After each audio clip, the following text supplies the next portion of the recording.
Before we get into this latest story, don't forget to hit the subscribe button if you haven't done so already. Fatalist Attraction.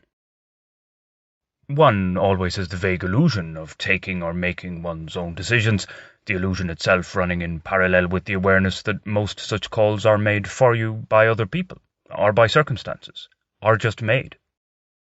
On first reading those lines, I viewed them as touching on fatalistic, insofar as they seem to dismiss individual agency, and they were written by someone whom I wouldn't have associated with fatalism and such like, the late and oftentimes great Christopher Hitchens, taken from his memoir, Hitch 22. On deeper reflection, describing such sentiments as fatalist is a category error. I can envisage Hitchens rubbishing such a notion were he here to expand on what he wrote, and I wish he was still here with us. He's not, I believe, saying that events are predetermined, that fate is at play. He's simply stating that we are not in charge of our own affairs as much as we may think we are. Whatever the case, and wherever one wants to place such a perspective philosophically, it is worth teasing out a little more. Going back to our very beginning, none of us had a say in who our parents would be and where we would spend the formative years of our lives. So if a good start is half the battle, it's just pure luck if one gets a propitious introduction to life. And what constitutes a good start is open to interpretation. It's not at all unusual to see those who seem to have a rather tough upbringing going on to have quite successful lives. This success isn't necessarily in financial terms, although it often is. The more important outcome is that they become influential in whatever field they operate in. Thus, by the time we become adults, and with it the notion of being able to make and take our own decisions, the foundations that have already been established can't easily be modified, should one wish to do so. What's more, to state the obvious, certain things can't be changed at all. For example, a baby that wasn't breastfed, well, there's no going back and giving it a go. Same goes for those who didn't have a father growing up.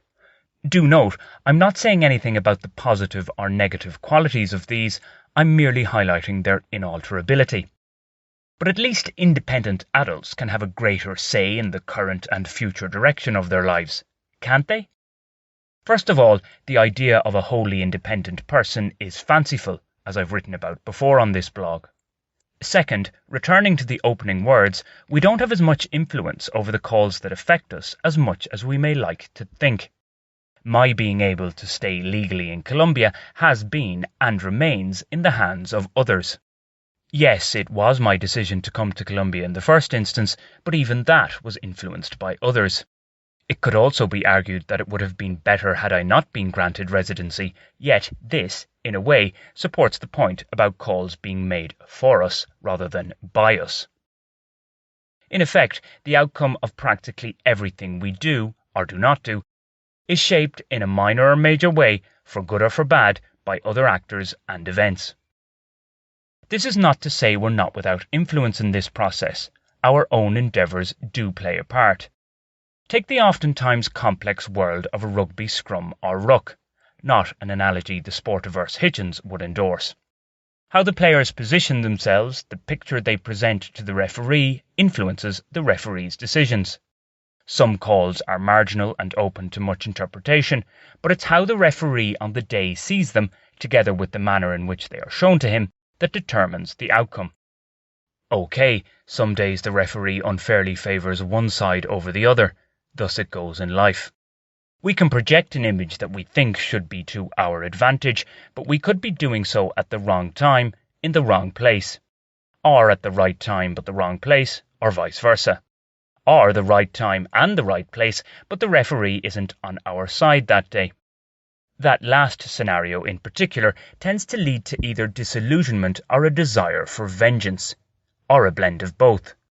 The hope is that we quickly get another opportunity before we do irreversible damage to our life chances. For while many things are beyond our control, we can still try to be agents of positive change.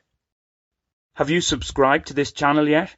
If not, why not do so right now? It's free and only takes a second. Thanks!